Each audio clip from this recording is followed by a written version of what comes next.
Gio. Japón, 1945. Una bomba demuestra el poder asombroso de la fisión nuclear. Ese mismo poder ahora se aprovecha para propósitos pacíficos, pero siempre continúa siendo potencialmente peligroso. 1979. Un accidente en 3 Mile Island, en Pensilvania, hace que miles huyan. 1986. Una explosión y una fusión total accidental en Chernóbil, en Ucrania, causa pánico en toda Europa. Se supone que las plantas nucleares alrededor del mundo se vuelven más seguras. Pero en 2011, la planta nuclear de Fukushima se sacude primero con un terremoto y luego con un tsunami masivo. Japón está a punto de entrar en otra pesadilla de radiación, mientras el mundo recuerda su pacto de doble filo con el átomo.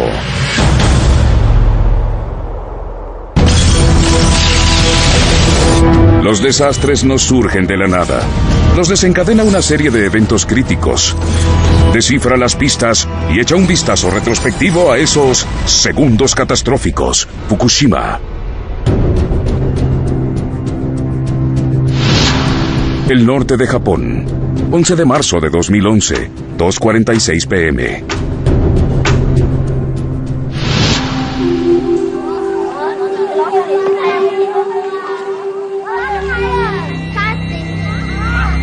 Eriko Horiuchi, maestra del jardín de niños, está en clase.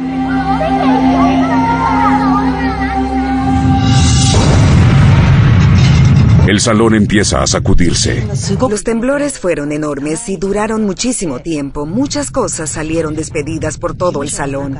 En realidad creí que el edificio podría derrumbarse sobre mí. Debe actuar rápidamente, pero con calma. Me agaché bajo el escritorio junto a los niños y solo monitoreé la situación. El terremoto continúa durante 5 minutos. Se siente a 230 kilómetros de distancia en Tokio. Las acciones de Eriko aseguran que los niños estén a salvo. Los niños habían participado en los simulacros de desastres e hicieron todo lo que los maestros les dijeron que hicieran. Todo se hizo de acuerdo a lo planeado ese día.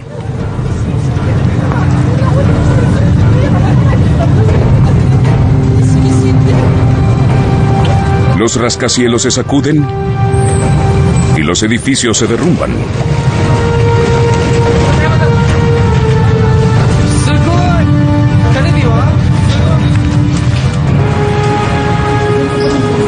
La agencia meteorológica japonesa mide el terremoto como de magnitud 9.0.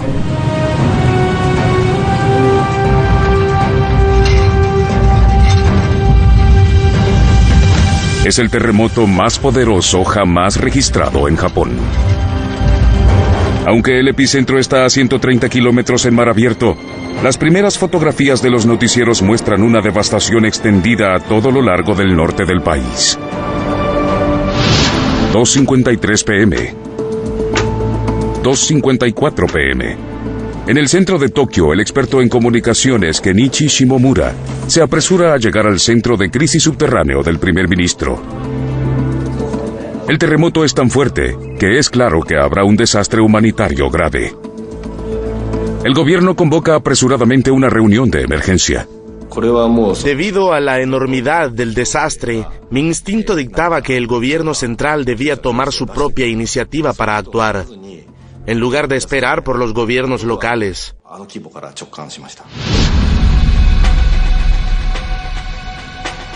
5 de las plantas nucleares de Japón se encuentran en la zona del desastre. La de Fukushima es la más grande. Provee suficiente energía para suplir a todos los hogares de Tokio. El equipo del primer ministro no tiene enlaces directos hacia las plantas energéticas. Toda la información del operador de las plantas, TEPCO, se filtra a través del ente regulador de energía nuclear del gobierno dirigido por Yoshinori Moriyama.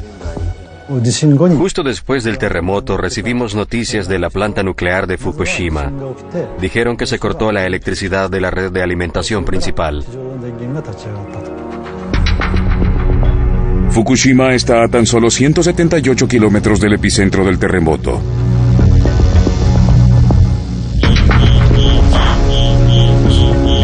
primera señal de un temblor, la planta entra en modo de Scrum. Inicia el proceso de un apagón controlado. La estación energética parece haber sufrido solo daños menores. Pero el terremoto destruyó las líneas principales que alimentan la planta.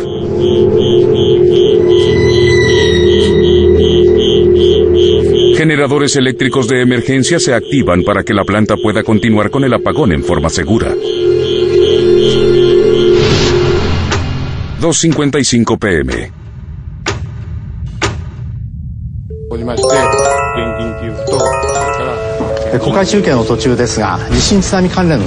Se emite una advertencia de tsunami en todo el país.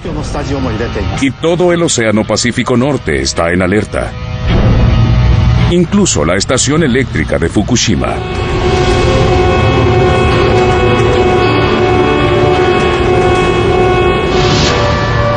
En la escuela de la maestra Eriko, todos los alumnos sobrevivieron ilesos al terremoto.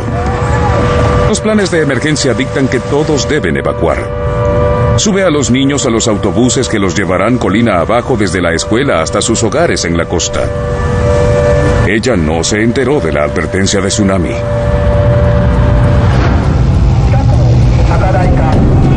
En Fukushima también evacúan a los trabajadores. Un equipo principal, los 50 de Fukushima, se quedan para capear el tsunami. 3:26 p.m. 3:27 p.m. A todo lo largo de la costa japonesa, cámaras en tiempo real difunden las imágenes del tsunami mientras avanza hacia tierra.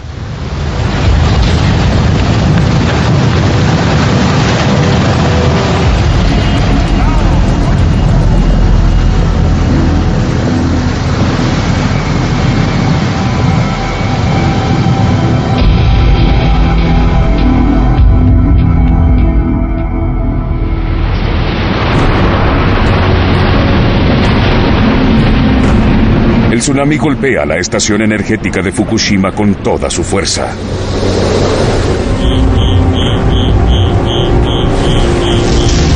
El sitio empieza a inundarse y casi toda la electricidad se corta. Los trabajadores, quienes evaluaban el daño en los sótanos, mueren instantáneamente. Los cuartos de control se sumen en la oscuridad. Los 50 de Fukushima presión o la temperatura. Y lo que es peor, los sistemas de enfriamiento fallan.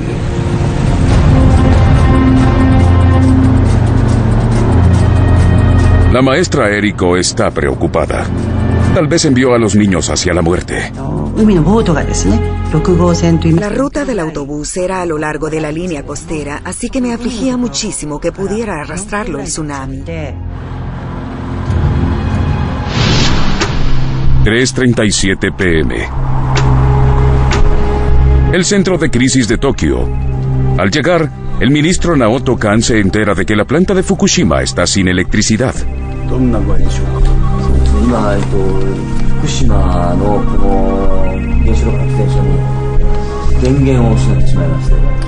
Llaman expertos en energía nuclear para informar al primer ministro.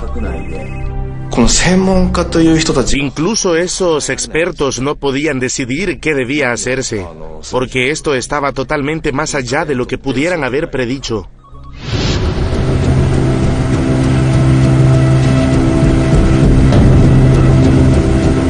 Los gerentes de la planta están desesperados por enfriar sus reactores nucleares.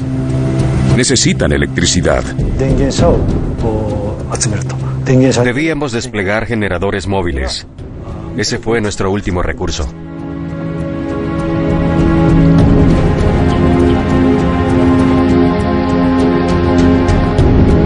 Las carreteras alrededor de la estación nuclear están gravemente dañadas. Transportar los generadores es casi imposible.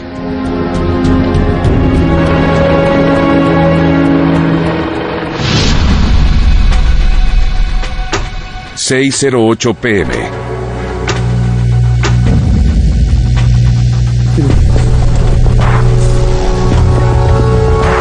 En el cuarto de control dañado del reactor número 1, los ingenieros intentan averiguar lo que ocurre dentro del reactor. Recurren al uso de paquetes de pilas y baterías de auto para impulsar sus instrumentos para tomar medidas vitales. Los niveles de radiación empiezan a aumentar. Los 50 de Fukushima visten trajes antirradiación y respiradores para protegerse.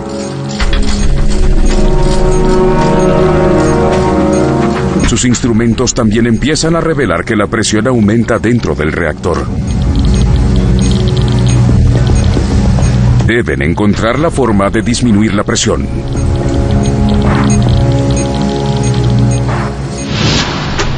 ...7:03 p.m.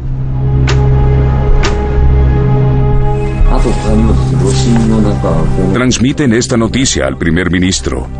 Declara un estado oficial de emergencia nuclear. Escuché al primer ministro decir repetidamente, casi como si hablara consigo mismo, esto es muy grave. Se necesita una acción decisiva, pero aún hay muy poca información con qué trabajar.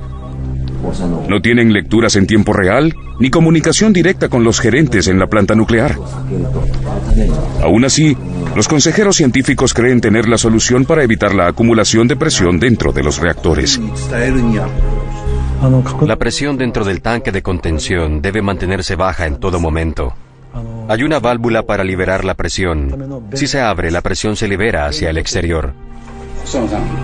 Los consejeros del primer ministro recomiendan que se abran las válvulas para liberar vapor. En la planta, los gerentes ejecutivos se oponen al plan. Temen que si se libera el vapor, materiales radioactivos puedan escapar hacia la atmósfera. Pero los 50 de Fukushima obedecen órdenes de intentar localizar las válvulas de seguridad. Con solo linternas para guiarse, encontrar las válvulas no es una tarea fácil. Y los contadores Geiger manuales revelan que los niveles de radiación aumentan. Tal vez sea porque el reactor mismo se resquebrajó durante el terremoto.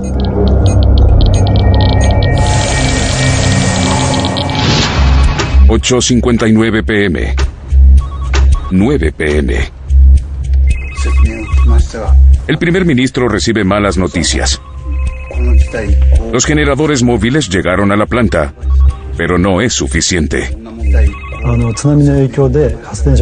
El tsunami lanzó restos por todo el lugar. Los generadores móviles tuvieron problemas para llegar hasta la estación eléctrica y tuvieron problemas para llegar a los edificios del reactor. Los cables hacia los reactores son demasiado cortos. La planta aún no tiene electricidad.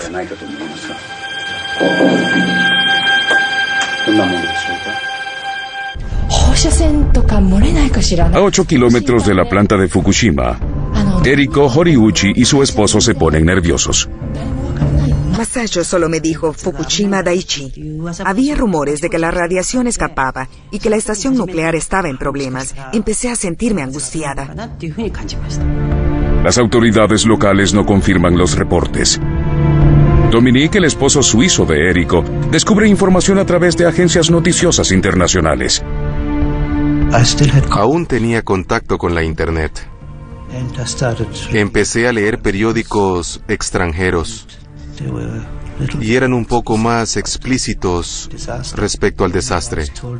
Luego mi esposa me dijo que había rumores sobre un problema en la planta nuclear y entonces decidimos marcharnos por la mañana. Las carreteras estaban agrietadas, así que no sabíamos cómo saldríamos. Decidimos esperar hasta las 5 a.m. para marcharnos. Moverse por las carreteras dañadas en la oscuridad sería demasiado peligroso. Eriko y su familia deciden esperar hasta el amanecer.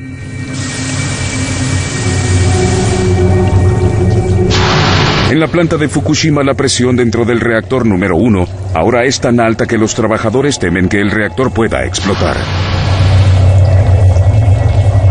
Pero aún no encontraron las válvulas de presión vitales.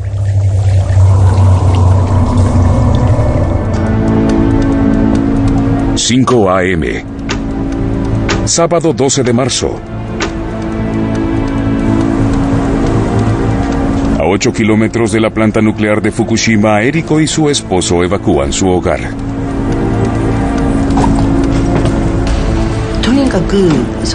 Decidimos alejarnos de la planta nuclear tanto como fuera posible. Salimos a las 5 a.m. y a las 6 a.m. hubo un aviso general que ordenaba la evacuación.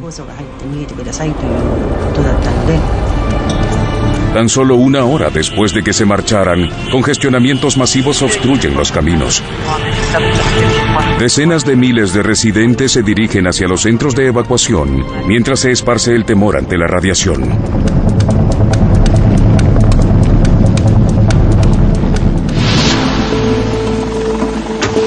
7 a.m.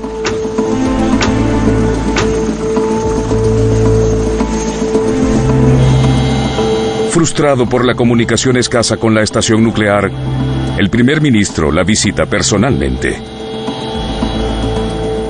Volamos sobre muchos kilómetros y la escena era la misma hasta donde alcanzaba la vista.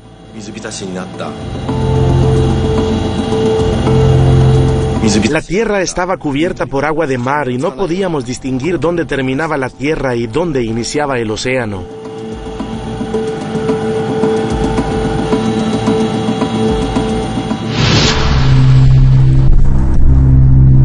Una vez en la planta, el primer ministro exige una reunión con los gerentes. Quiere saber por qué aún no se abren las válvulas de liberación de presión del reactor. Dijeron que las válvulas podrían abrirse en cuestión de 4 horas más o menos. Y luego el primer ministro dijo, me han dicho lo mismo desde ayer, pero aún no ocurrió. ¿Por qué? 10:16 a.m. 10:17 a.m. Encontrar las válvulas correctas en la oscuridad con niveles de radiación que se incrementan vertiginosamente es muy peligroso. Un trabajador ya terminó en el hospital debido a la exposición a la alta radiación. Y cuando encuentran las válvulas, la falta de electricidad vuelve sumamente difícil abrirlas. Usualmente las operan con maquinaria pesada impulsada por la electricidad de la red principal. Los 50 de Fukushima deben intentar realizar el trabajo con baterías de auto y fuerza bruta.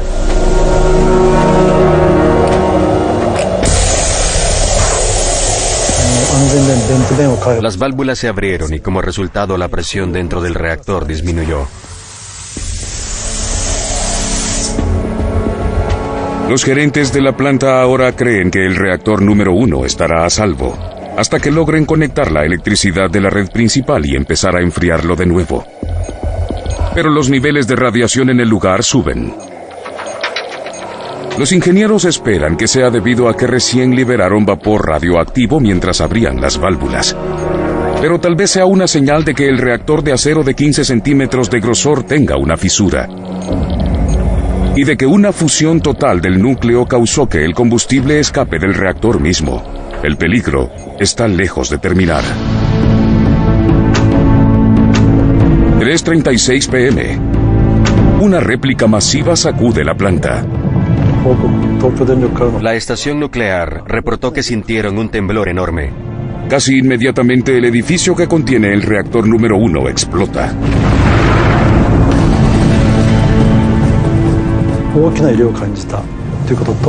Se vio una nube de humo blanco y los niveles de radiación se incrementaron dramáticamente.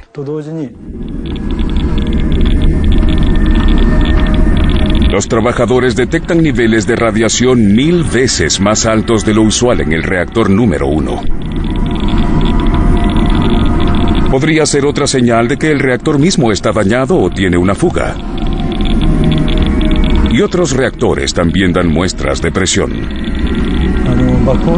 Nos percatamos de que había daños en otras unidades de reactores. La primera, segunda y tercera unidades estaban en condiciones graves. 11 a.m. 11:01 a.m. 2 días después, una explosión aún mayor hace estallar en pedazos el edificio que alberga el reactor número 3. La explosión es exactamente lo que el primer ministro temía. Experimenté un sentimiento de desesperanza. El primer ministro alzó la voz hacia los expertos y dijo: todos me aseguraron que no ocurriría ninguna explosión. ¿Por qué pasó? Teme que haya una dispersión fatal de la radiación. Es un temor compartido por el resto del mundo mientras sigue los eventos en vivo por la televisión. En cuestión de horas, los niveles de radiación en la planta empiezan a elevarse aún más. Los 50 de Fukushima aún no controlan los reactores. El primer ministro Kan se ve obligado a enfrentar algunas verdades duras en una transmisión televisiva en vivo.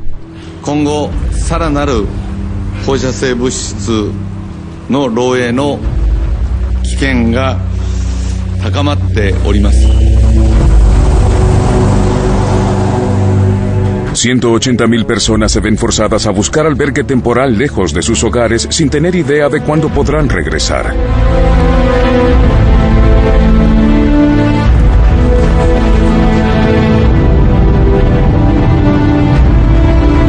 Eriko ahora está a 80 kilómetros de distancia de la planta nuclear, pero su temor es tal que quiere alejarse aún más. Decidimos viajar al extranjero, pero no había asientos disponibles en ningún vuelo. Queríamos intentar alejarnos lo más posible desde el aeropuerto de Fukushima, pero no había vuelos disponibles hacia ningún lado. Eriko y su familia se ven obligados a permanecer donde están y arriesgarse con la radiación. 6 a.m. Y justo al día siguiente, otra explosión causa un incendio masivo en el edificio del reactor 4. Después de la primera explosión, hicimos nuestro mejor esfuerzo para evitar las otras dos, pero desafortunadamente no pudimos hacer nada para evitarlas. Es un hecho.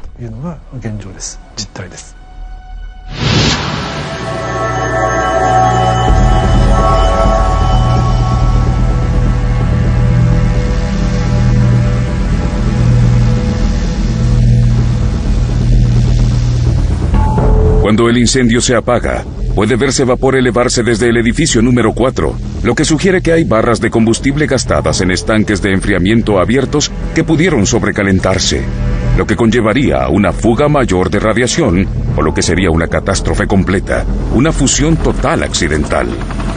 Los gerentes de la planta deben inundar las barras con agua para enfriarlas. Se usan helicópteros Chinook para lanzar el agua desde el aire. Usan agua salada, lo que corroerá la maquinaria e inutilizará los reactores para siempre. Pero los vientos fuertes vuelven imposible dirigir el agua eficientemente, y los niveles de radiación por encima del lugar son tan altos que deben abandonar los esfuerzos.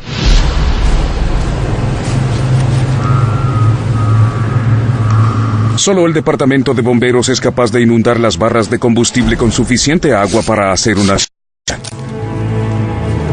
Separan a Ichiro Suzu de sus labores de auxilio por el tsunami para que dirija un equipo élite de bomberos.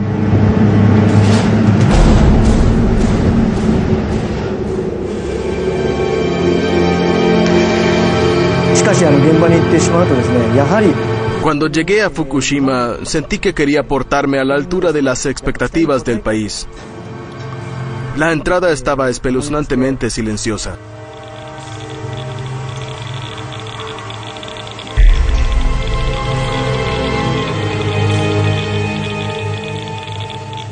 El interior de la planta energética de Fukushima en realidad parecía algo sacado de una película de monstruos.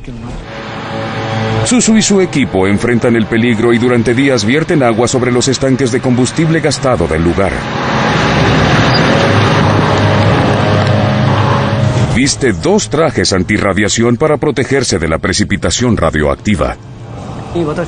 Vestía esos trajes protectores durante 7 horas y el calor era atroz. Hacía tanto calor que el sudor goteaba a través del filtro de la máscara respiratoria y caía en el piso. Era un infierno, no podía beber agua, ni ir al excusado. Era increíblemente estresante. Mientras Ichiro Suzu y su equipo luchan por mantener el control de Fukushima, el agua que rocían sobre la planta arrastra la radiación hacia el océano.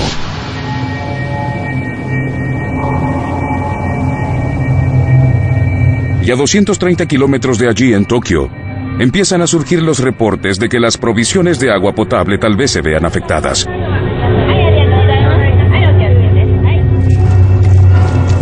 El primer ministro ahora debe considerar incrementar la zona de evacuación a 250 kilómetros.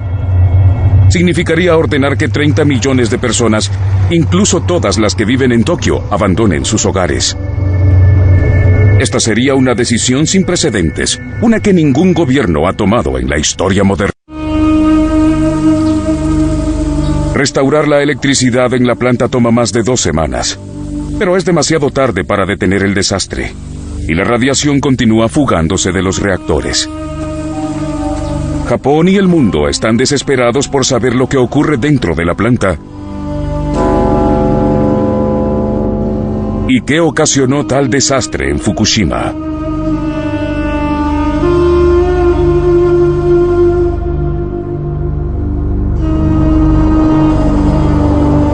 Días después del tsunami, las investigaciones oficiales están en proceso. El gobierno japonés invita al Organismo de Control de Energía Nuclear de las Naciones Unidas a visitar Japón. Trabajan con los expertos en energía de Japón para reunir información sobre cómo lidiar con la crisis en curso en Fukushima y en cómo asegurarse de que no vuelva a ocurrir jamás. El líder del equipo de expertos internacionales es el físico nuclear, Dr. Mike Wakeman. Cuando llegamos por primera vez, lucía como un lugar bien cuidado. Y luego nos detuvimos y observamos los edificios de los reactores. Y uno no tiene esa sensación de devastación total que ocurrió en todo el sitio solo por las fotografías. 3 de los 6 reactores de Fukushima están demasiado dañados para repararlos. Pero al igual que todas las plantas nucleares, Fukushima se diseñó con la seguridad en mente. La amenaza de accidentes como el de 3 Mile Island y Chernobyl siempre está presente. Y en Japón, los terremotos y tsunamis son una amenaza constante. En Fukushima, los rompeolas protegen la planta de las olas de tsunami. Y los reactores se excavaron a gran profundidad en la roca dura para protegerlos del daño de un terremoto. Como respaldo, los generadores de emergencia están listos para mantener el lugar en operación si se corta la electricidad, pero ninguna de estas medidas de seguridad bastó para proteger a Fukushima. Ahora, al echar atrás los eventos del día y profundizar en las investigaciones que siguieron, podemos revelar cómo pudo ocurrir este incidente con toda la preparación para evitarlo.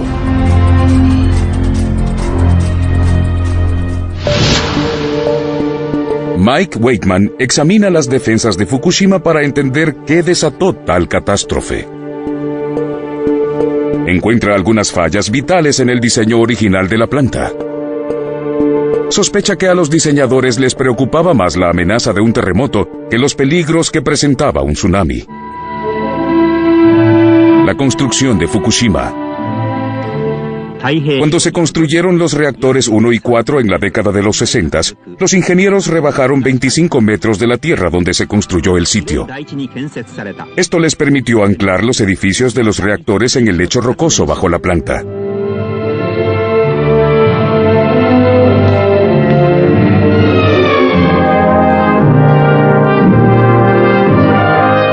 Eso evitaría que colapsaran durante un terremoto, pero dejó el lugar vulnerable ante los tsunamis. Para protegerlo contra la amenaza, se construyen rompeolas que rodean el lugar. Repelerían olas de casi 6 metros de alto. Pero la evidencia muestra que las olas del tsunami cubren con facilidad estos rompeolas. La inundación del tsunami en este caso alcanzó los 14 o 15 metros y se extendió justo alrededor de los edificios de reactores y a todo lo largo del lugar, que estaba mucho más debajo de lo necesario para estar protegido ante un tsunami.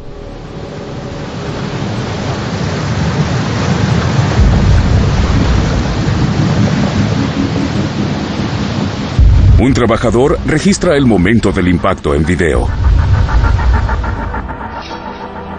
Otro toma fotografías mientras las aguas inundan la planta en una sucesión de olas.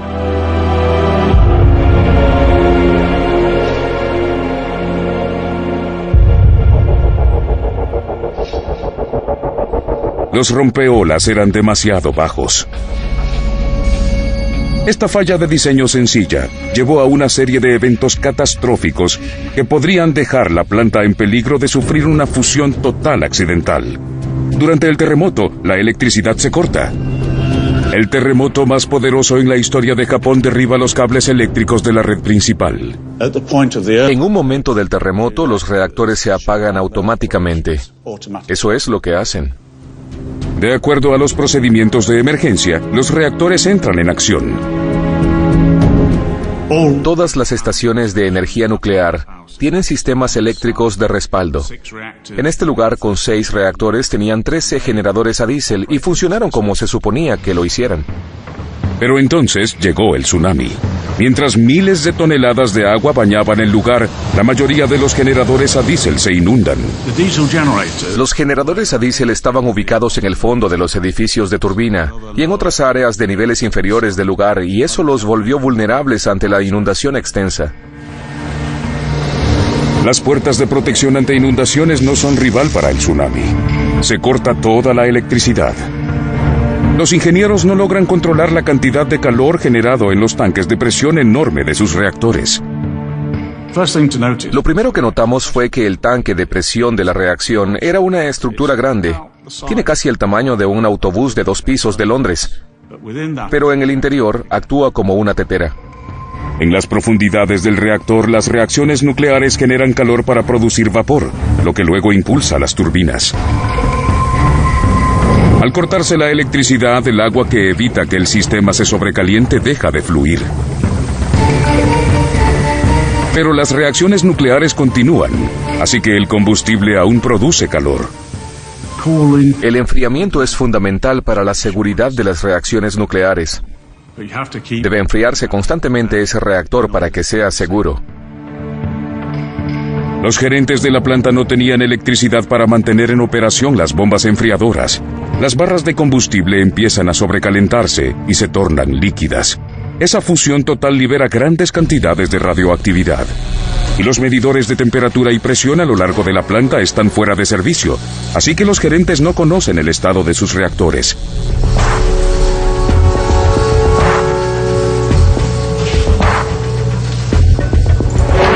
Deben improvisar una respuesta de emergencia. A pesar de que llegamos allí 10 semanas después, la cantidad de vehículos tirados por todo el lugar era enorme. Lo que hacían era intentar tomar las baterías de los autos y usarlas para alimentar los instrumentos para ver si podían obtener una lectura sobre lo que ocurría en los reactores. El uso de las baterías de auto les brinda a los ingenieros vistazos momentáneos sobre el estado de sus reactores. ¿Cómo sabe uno cuánta agua hay en los reactores? ¿Dónde está? ¿Cuáles son las tasas de flujo alrededor de los sistemas? Intentaron todo lo que pudieron para obtener lecturas sobre esto. Con estas baterías, los 50 de Fukushima lograron tomar lecturas importantes. También lograron abrir las válvulas de seguridad. Pero estas lecturas ofrecían apenas vistazos breves de los reactores mientras se calentaban peligrosamente y se acercaban a la fusión total. Sin la electricidad para operar los sistemas de enfriamiento, no hay nada que puedan hacer para detenerlo. Y lo que es peor, debido al diseño de la planta, esto conduce a otro problema que no pueden evitar. Weightman cree que el diseño anticuado de los reactores mismos llevó directamente a las 3 explosiones del lugar.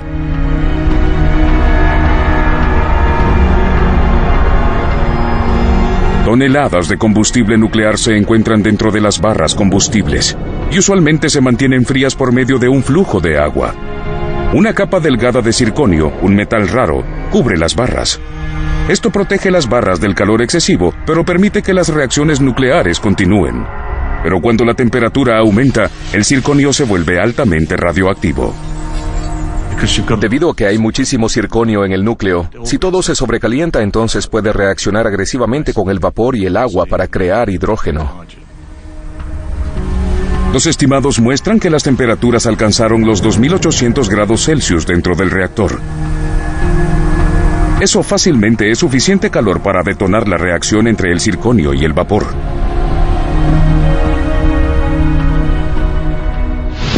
Mientras el hidrógeno altamente inflamable se acumula peligrosamente, los gerentes lo liberan hacia la estructura de concreto que rodea el reactor. Material radioactivo de los depósitos de combustible también se escapa. Desde allí, se libera lentamente hacia afuera a través de válvulas de seguridad. Pero no todo el hidrógeno sale al aire libre. Grandes cantidades escapan hacia los rincones más altos del edificio. Los ingenieros de Fukushima no pueden evitar que el gas se encienda. Habría equipos dañados allí. Solo se necesita una cantidad pequeña de energía para encenderlo.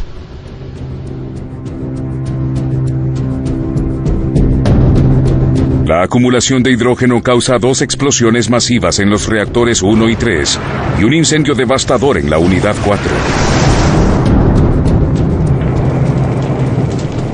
Causa un gran impacto alrededor del mundo. La crisis nuclear de Japón ahora está oficialmente al mismo nivel. Incrementa la gravedad del incidente nuclear. Hasta voces desde el extranjero a los expertos nucleares de Europa, quienes creen que los japoneses tal vez perdieron el control. Se compara con el desastre nuclear de Chernóbil. Mucho más grave de lo que reportaran inicialmente al resto del mundo. El pánico sobre la extensión de la radiación se esparce a medida que las comparaciones con Chernóbil hacen recordar la lluvia radioactiva en una escala global.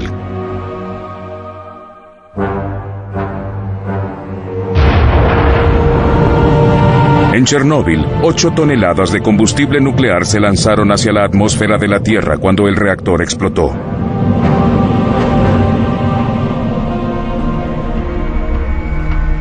Mike Wakeman reevalúa la extensión de la radiación liberada en Fukushima para ver cómo se compara con el incidente de Chernóbil. Las personas estudiaron la comparación entre Fukushima Daiichi y Chernóbil, y de hecho se liberó una 10ª parte de la radiación, así que no se habría esparcido tan lejos. Wakeman sabe que Fukushima tenía el potencial para ser mucho peor, quizá tan grave como Chernóbil. Si el hidrógeno hubiera permanecido dentro de los reactores, la presión se habría vuelto tan grande que una explosión podría haber hecho estallar no solo los edificios de contención del reactor, sino los reactores mismos. El reactor 3 contenía 88 toneladas de combustible tanto de plutonio como de uranio, que podrían quedar expuestos y dispersarse. Exactamente como ocurrió en Chernóbil en 1986. Cuando los gerentes obedecieron la orden del primer ministro de liberar el vapor y reducir la presión dentro de los reactores, evitaron ese desastre. Wakeman concluye que los ingenieros tomaron las decisiones correctas en el lugar para evitar mayores catástrofes. 2 semanas después del tsunami se restauró la electricidad en la planta y la temperatura dentro de los reactores disminuyó gradualmente. Pero el combustible derretido aún permanece y continúa liberando radiación. Solo los robots pueden acercarse a los reactores ahora. Podría pasar una década antes de que los investigadores puedan ver dentro de los reactores en forma segura y analizar precisamente cómo la fusión total del núcleo llevó a una liberación tan sustancial de la radiación. Ahora que sabe cómo fallaron las defensas y lo que condujo a una cadena catastrófica de consecuencias, Mike Wakeman examina si la compañía eléctrica que administra la planta, TEPCO, podría haber hecho algo para evitar el desastre. Cree que tal vez fueran negligentes en la fase previa al tsunami. En 2002, TEPCO tomó parte en un estudio del impacto de los tsunamis en las plantas eléctricas. TEPCO concluyó que había una probabilidad del 100% de que un terremoto lo suficientemente poderoso para causar un tsunami masivo pudiera afectar la planta de Fukushima durante los próximos 30 años. Estaban equivocados. No previeron los peligros de un tsunami lo suficientemente bien. Uno no debe subestimar los eventos naturales raros y uno debe tomarlos en cuenta en su diseño. TEPCO dijo que tomó las medidas de seguridad apropiadas y que tomó en cuenta toda la información conocida. Pero dice que la escala del tsunami está más allá de cualquier cosa que pudiera preverse y que desde el incidente hicieron todo lo posible para estabilizar sus reactores.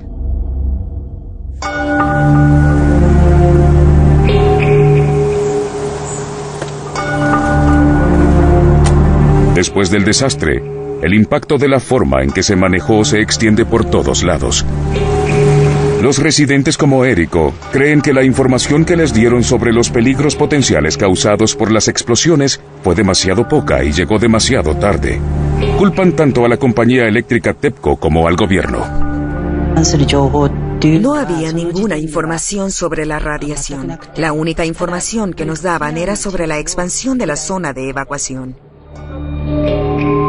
El gobierno mismo luchó para asegurar la difusión de la información. El primer ministro personalmente estaba decidido con ser abierto, pero dependía de sus consejeros. Inmediatamente después del incidente, el primer ministro preguntó a los expertos: ¿qué creen que ocurrirá a continuación en Fukushima? Ninguno de los expertos puede dar respuestas claras. Lo único que le dicen con confianza al primer ministro es que una explosión de hidrógeno no ocurrirá debido a su diseño. Pensamos, si no podemos creer en lo que ellos dicen, ¿en qué podemos creer en realidad? Los expertos del primer ministro tenían pocos detalles en su poder, porque había tan poca información de TEPCO. ¿Qué sabían en realidad las personas vinculadas íntimamente a la planta nuclear de Fukushima como TEPCO? ¿Y compartían todo lo que sabían con el gobierno? El primer ministro Naoto Kan se encontró atrapado en eventos que iban más allá de su control. 5 meses después del tsunami se vio obligado a renunciar. El desastre de Fukushima parece no terminar.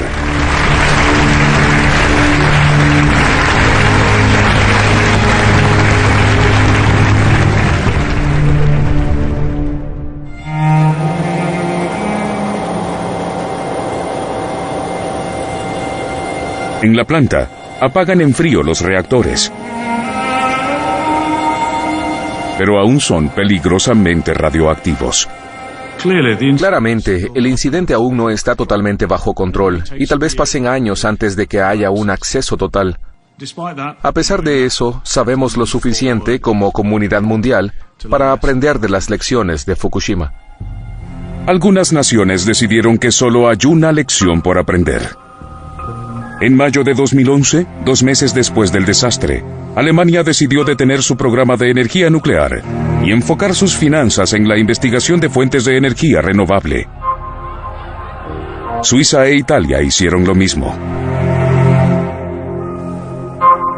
Japón depende de la energía nuclear para generar el 30% de la energía que usa.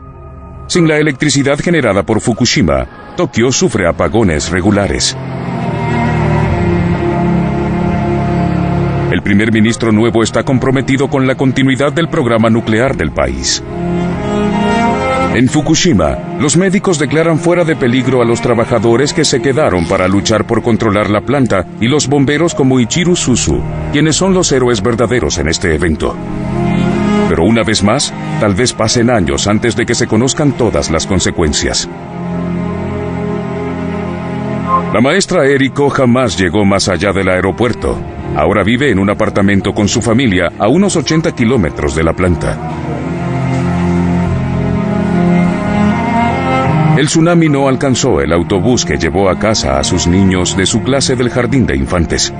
Todos los niños sobrevivieron. En el área alrededor de Fukushima, los efectos del desastre permanecerán durante muchos años por venir. Aún se mantiene una zona de exclusión de 20 kilómetros alrededor de la planta. Todas las granjas están abandonadas. 4 centímetros de capa vegetal radioactiva deben retirarse de todas las parcelas de tierra fértil. Hasta entonces, no pueden volver a cultivarse. Podrían pasar 10 años antes de que las 100.000 personas en los centros de evacuación a lo largo de la región puedan regresar a sus hogares. Esperanza. Sanemos a Japón.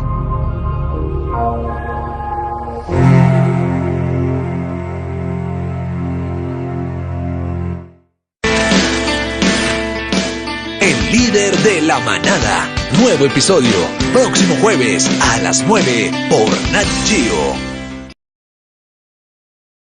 El experto en comunicaciones Kenichi Shimomura se apresura a llegar al centro de crisis subterráneo del primer ministro. El terremoto es tan fuerte que es claro que habrá un desastre humanitario grave. El gobierno convoca apresuradamente una reunión de emergencia. Debido a la enormidad del desastre, mi instinto dictaba que el gobierno central debía tomar su propia iniciativa para actuar, en lugar de esperar por los gobiernos locales.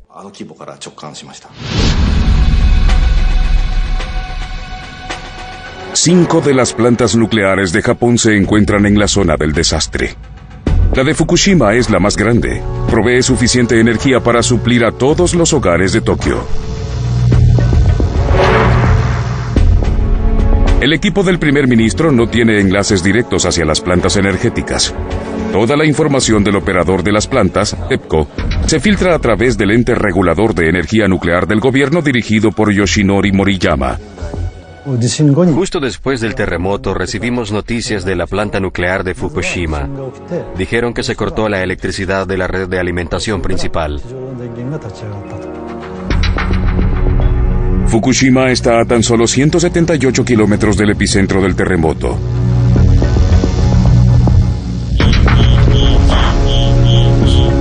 A la primera señal de un temblor, la planta entra en modo de Scrum. Inicia el proceso de un apagón controlado. La estación energética parece haber sufrido solo daños menores. Pero el terremoto destruyó las líneas principales. Japón, 1945. Una bomba demuestra el poder asombroso de la fisión nuclear. Ese mismo poder ahora se aprovecha para propósitos pacíficos, pero siempre continúa siendo potencialmente peligroso. 1979. Un accidente en 3 Mile Island, en Pensilvania, hace que miles huyan. 1986. Una explosión y una fusión total accidental en Chernóbil, en Ucrania, causa pánico en toda Europa. Se supone que las plantas nucleares alrededor del mundo se vuelven más seguras. Pero en 2011, la planta nuclear de Fukushima se sacude primero con un terremoto y luego con un tsunami masivo. Japón está a punto de entrar en otra pesadilla de radiación, mientras el mundo recuerda su pacto de doble filo con el átomo.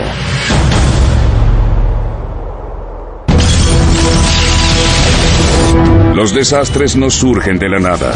Los desencadena una serie de eventos críticos. Descifra las pistas y echa un vistazo retrospectivo a esos segundos catastróficos. Fukushima. El norte de Japón. 11 de marzo de 2011, 2:46 p.m.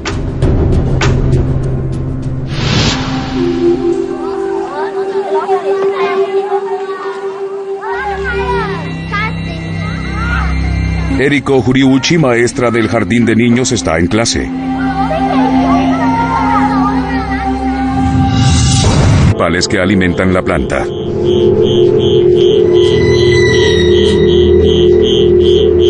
Generadores eléctricos de emergencia se activan para que la planta pueda continuar con el apagón en forma segura. 2:55 p.m.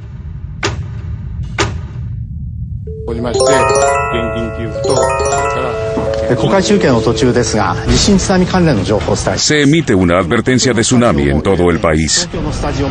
Y todo el Océano Pacífico Norte está en alerta. Incluso la estación eléctrica de Fukushima.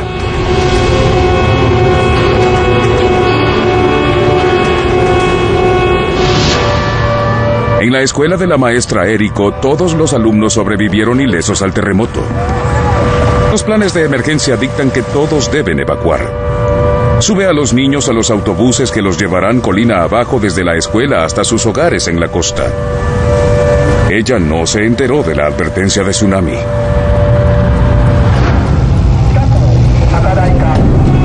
En Fukushima también evacúan a los trabajadores.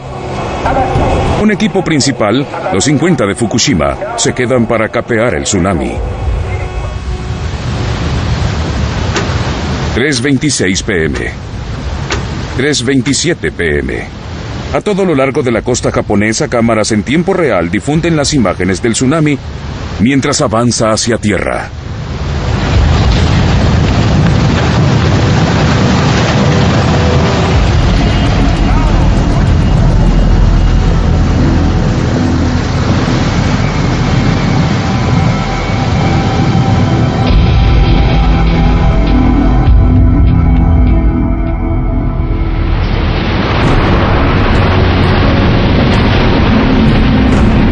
El tsunami golpea la estación energética de Fukushima con toda su fuerza.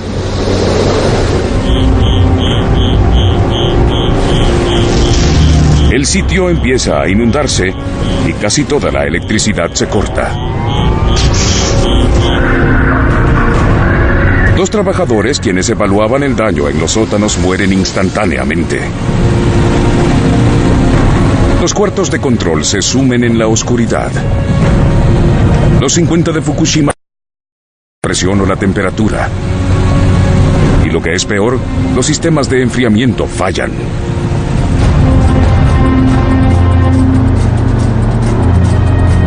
La maestra Eriko está preocupada. Tal vez envió a los niños hacia la muerte. La ruta del autobús era a lo largo de la línea costera, así que me afligía muchísimo que pudiera arrastrarlo el tsunami. 3:37 p.m. El centro de crisis de Tokio. Al llegar, el ministro Naoto Kan se entera de que la planta de Fukushima está sin electricidad.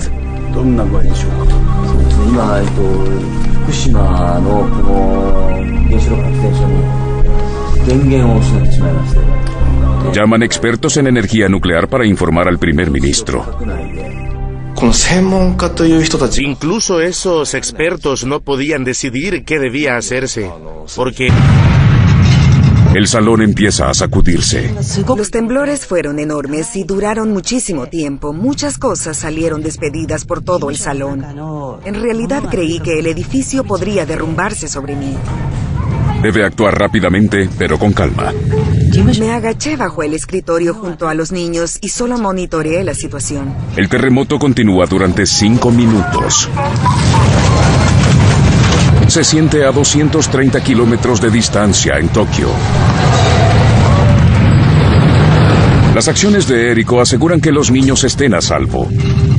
Los niños habían participado en los simulacros de desastres e hicieron todo lo que los maestros les dijeron que hicieran. Todo se hizo de acuerdo a lo planeado ese día.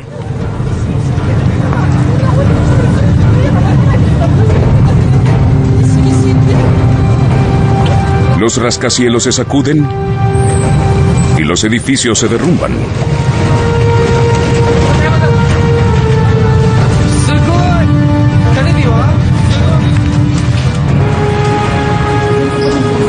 La agencia meteorológica japonesa mide el terremoto como de magnitud 9.0.